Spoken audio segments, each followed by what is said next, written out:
Thank you, Jennifer. Hi, Scott. How are Hi. you? Good, thank you, and thanks for the introduction, Jennifer.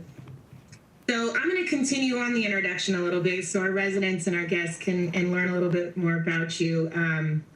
My goodness, quite the CV here, Scott. But Scott Santoro, our guest today, part of a organization, a company we hold very near and dear to our MPTF heart. Scott is the vice president of LA and Sales West for Delta. And as you can imagine, we're going to get into what this year has been like for Scott and Delta. But really quickly, Scott is responsible for strengthening Delta's presence on the West Coast. Scott's been with them since 2012.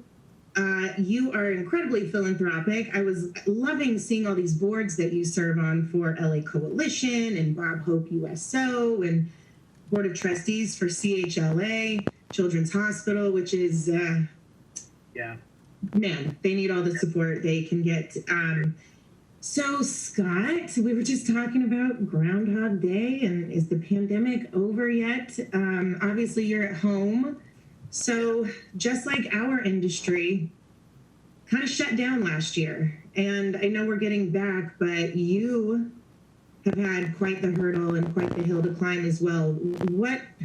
Tell us about what was that like when it first shut down and you guys were forecasting, okay, here we are in the middle of a pandemic? Yeah, no, thank you, Courtney. And, I'm a resident of Los Angeles, too, and that's more to me than the whole CV. So I've been on footing here in Los Angeles, other than a short, brief time where we took the family out when this whole thing was happening and just escaped a little bit just to get away back in April. Other than that, been through this the entire time with our family and friends here on the call. But from Delta, personal, professional, we announced LA 28 for the Olympics in Los Angeles at the top of the Griffith Observatory earlier in the week in March, and top of the hill with 250 of our closest friends. Of course, you were listening to the news, you heard the media, this thing was coming, it was in China. At that point in time, it had just gotten to Italy.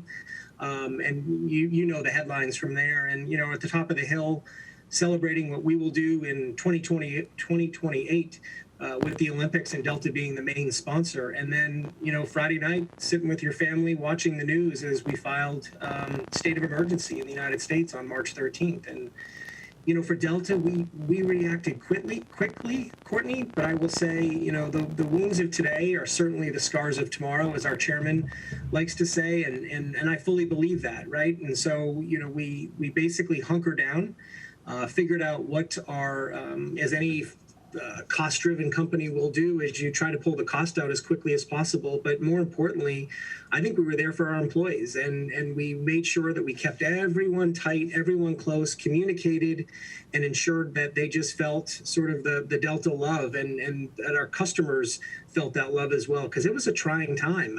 We were at, long story short, we're at 4,500 flights a day on March 12th. And in the next few days, we went down to just a few hundred, just to really kind of understand how grave the situation was for us. And as many of you fly around on us, and Courtney, I know you and your family do as well, it's just, it's heartbreaking to go through it. But, again, we're just looking ahead. Yeah, same. I mean, a part of, I turned 40 last year, but I'm not counting that.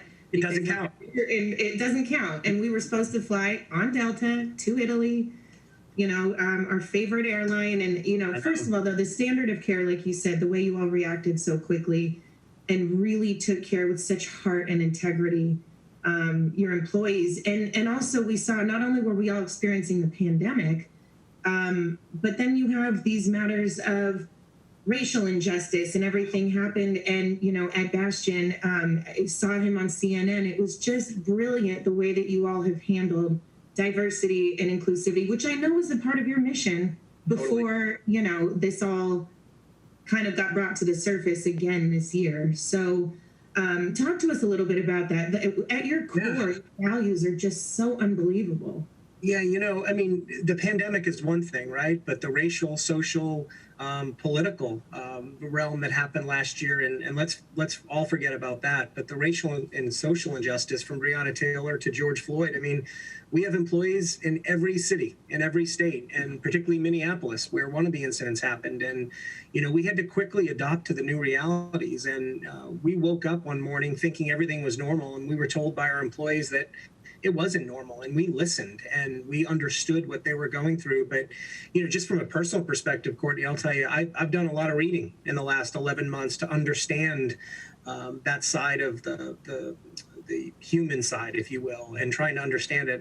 Growing up as a white male in Boston, I had a different experience than others did. And Ed Bastian, our CEO, has made the same point. And every Wednesday since about the first incident, he hosts a town hall with every employee in the company for 1 hour. And he is on camera and he has speakers in. We've had Dr. King's daughter in. We've had the mayor of Atlanta. We've had speakers throughout the world just come in to our living rooms, quite frankly, figuratively as well, and speak to us about racial injustice. And for Delta to take a moment outside the pandemic, and the losses for us were staggering from a cost perspective. At one point, we're $100 million a day for a period of 2 to 3 months of losing money every day. That didn't matter to us, and we put people over profits, and we really endured the time frame of which we were in. And it was the moment in time that I think will be there forever for us. I don't think we'll ever be the same as a society. I actually hope we'll be a lot better. But as an organization, we got on board quickly. One of the things that we did is Georgia didn't even have the hate crime bill. And so we petitioned right up with Ed and our board to pass the hate crime bill in Georgia. 2020, and we didn't have a hate crime bill. And you look back on some of this stuff, and as an Atlanta-based company, it took us by surprise on this. And we had two DE&I sessions today and yesterday, just with our employees to listen, to understand, to talk. We're all reading books now just to become closer to it. But, quite frankly, it got our minds off the pandemic, but it actually helped us adjust and make right what has been wrong. And how are we looking today, just in how Delta's going and flights back up? It seems to be like we're on that, a good path right now. Yeah, we're on to tomorrow, right? And my boss likes to say we're on the 14th month of 2020, and I still think he's right on that. We're really kind of still dealing with some of the wounds of 2020. We're really satisfied with the administration that came in and put the federal mandate for masks in. That really helped us. Delta has been early on in masks. We went out, when this was breaking in late March, we went out and ordered 1 million masks from Asia just to bring them in. We've mandated them since that day. Every customer, every employee throughout the flow of the travel journey. We've touched 100 touch points. Courtney, I can tell you what the dirtiest part of your house is, what the least dirtiest part of your house is, just from all the studies that we've done in the terminals, in the cockpits, in the seats. We electrostatic spray every aircraft with a 99.9% variant that eliminates all viruses, including COVID-19. We wipe down monitors. We check our employees every day for temperature checks. I personally, every employee gets tested anytime they go near the airport. I was tested last night at 4:30 for COVID-19 as I was entering the airport. We're just trying to be there for our employees. It's a different approach. I get, some of our competitors and some other industries aren't going to the level to which we are. We're over-indexing on that. I'll leave you with two things just on that note. In testing our 80,000 employees, we tested 2,000 of them. 2,000 of them that didn't have one symptom, that didn't have a clue in the world that they had COVID-19, and we pulled them out of the operation. But more importantly, we pulled them away from their families so that they didn't get them sick. We made sure that they knew that they could go into self-quarantine, and we believe that saved lives. And the last piece is we're almost back to close to 4,000 flights a day. To your point, when we went down to several hundred a day, which is good. The one last piece on that is we're blocking every middle seat and only selling 50% of first class. And again, that's people over profits. Does it keep you safer from COVID-19? Statistically speaking, very minimal. But what it does do is it allows you, your family, your friends, your loved ones, your colleagues, MPTF to travel, knowing that you'll have an empty seat next to you, and that for us has been huge, costly but huge.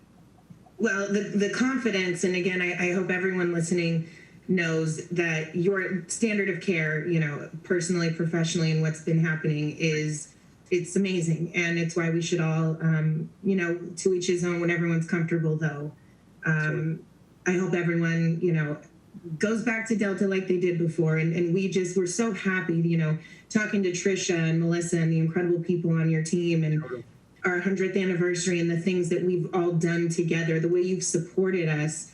We hope we are here for you all the time. This is family. You are part of our family. We could not be more grateful for everything that you do for us. So please know that. Thank you. And I know you guys, I see you at home. I'm at home. I got 2 kids. You got 3. Talk about that new normal. Scott, I know what it's been like for me. Mine are 6 and almost 4.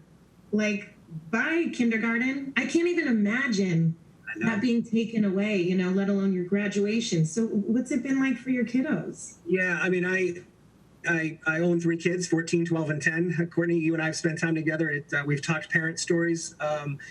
Just 2 seconds before this call, and just to bring a little levity here, I told Courtney that Wi-Fi happened to go out as my 3 kids were on YouTube lessons, or they claim were on YouTube lessons. And then the noise started to get ruckus, and I'm pounding the floor below me saying, quiet down.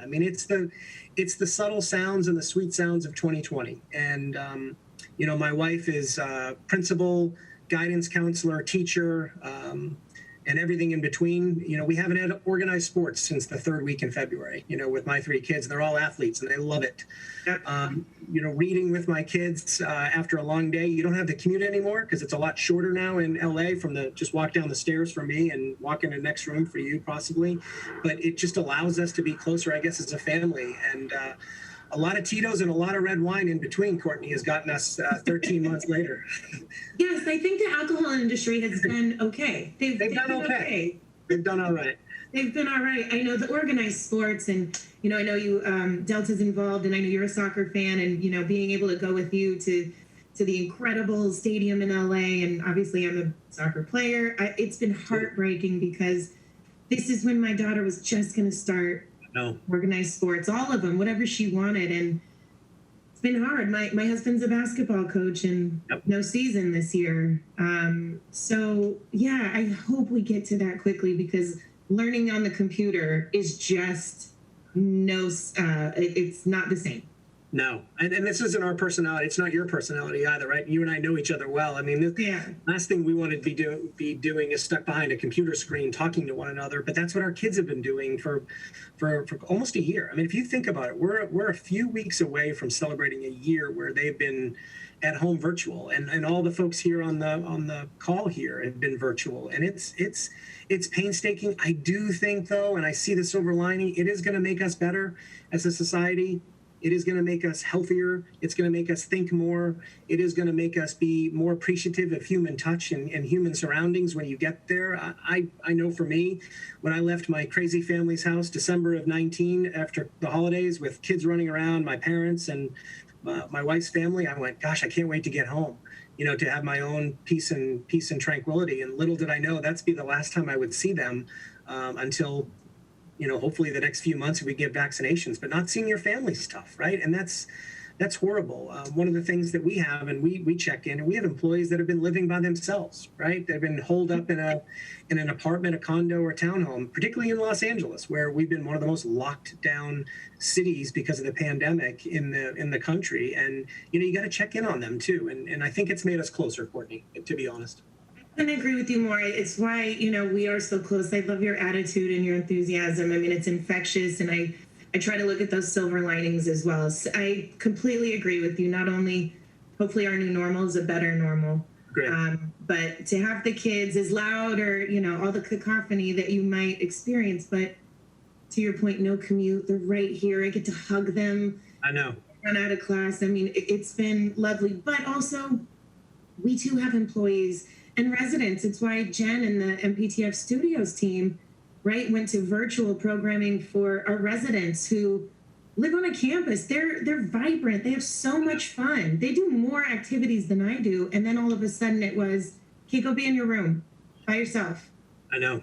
And it's just tragic, but thank goodness we get to connect and virtually hug each other at the least. Well, can you imagine if we didn't have this technology, right? I mean, if we didn't have the videos, 5, 6 years ago, we'd be on the darn bridge lines, dialing in, listening to all the beeps, not knowing who was on the call. So at least you can see and virtually touch, if you will.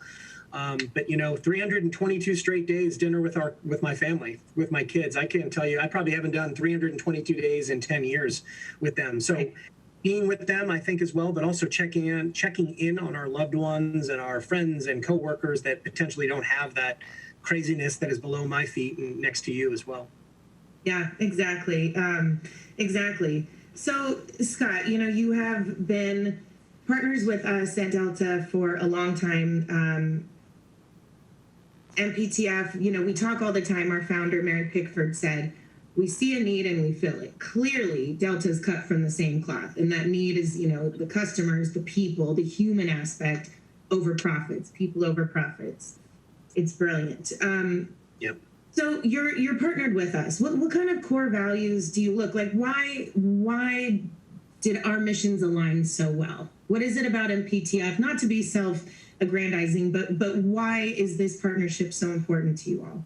Yeah, I will never forget sitting with you and Bob. Almost 2 years ago now, almost to the month. If you think about it, we sat next door at the Sheridan. We had breakfast, and I listened to your organization. And credit to Tricia Rumolo from our team and Melissa Abbott, who headed up this great relationship. And the two of them educated me on the power of what MPTF. And I've been to many of your events that just talk about, being there for struggling actors, producers, crews when they needed it most, right? From fundraising to engagement. But we have the same values. We're there for one another. Delta went through this pandemic, Courteney, and we didn't lay off one employee. Not one employee got laid off throughout the entire history of this pandemic. And unbelievable. And for those that went through struggling times like you do, we were there for them. We have a Delta Cares Fund.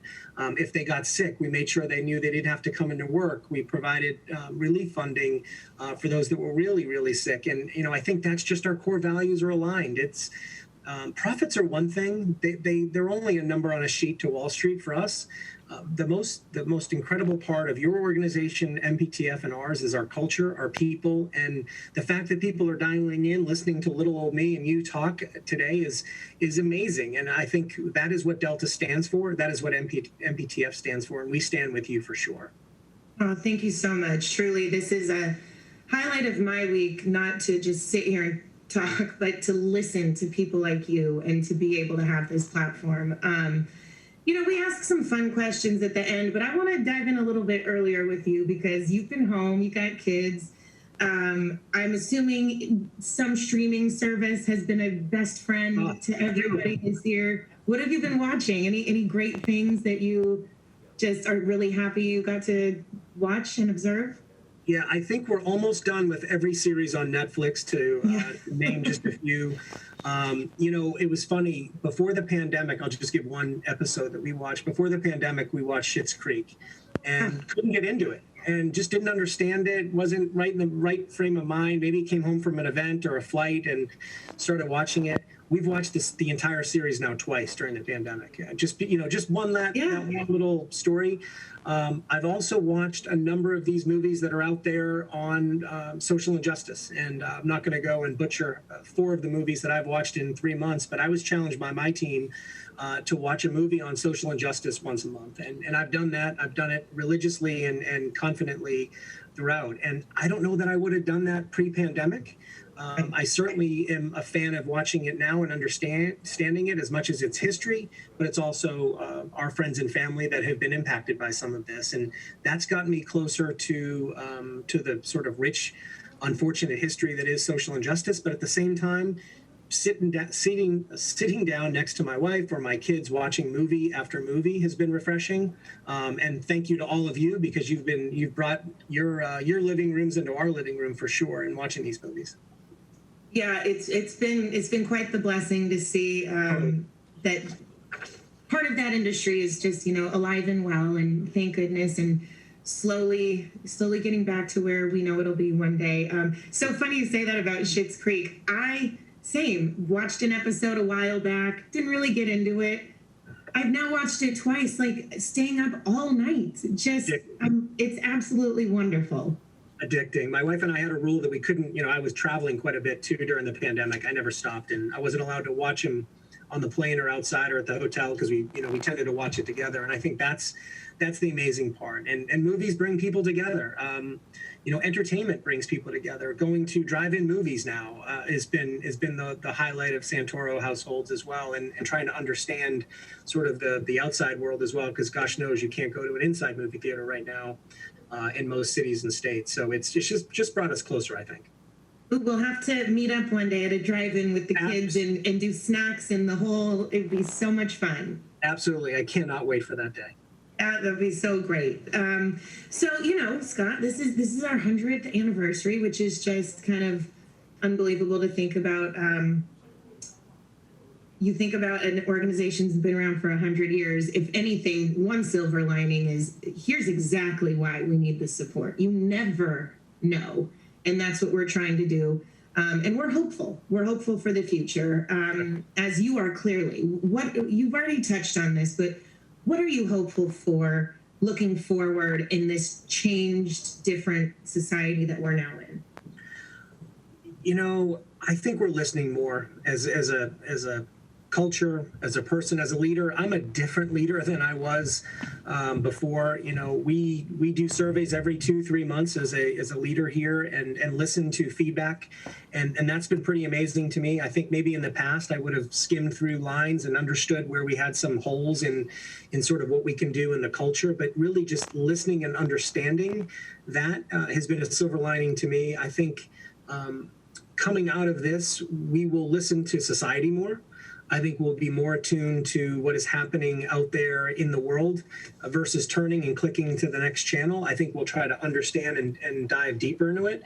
On a personal front as well, I also think it'll make us appreciate travel and family more. And, not selling anyone and getting on an airplane, but I can tell you just getting in a car and driving an hour outside of Los Angeles and spending an afternoon hiking has been relaxing in and of itself, and much less traveling to Hawaii or to Europe or to Asia. And I think those things will come back and people will appreciate that moment.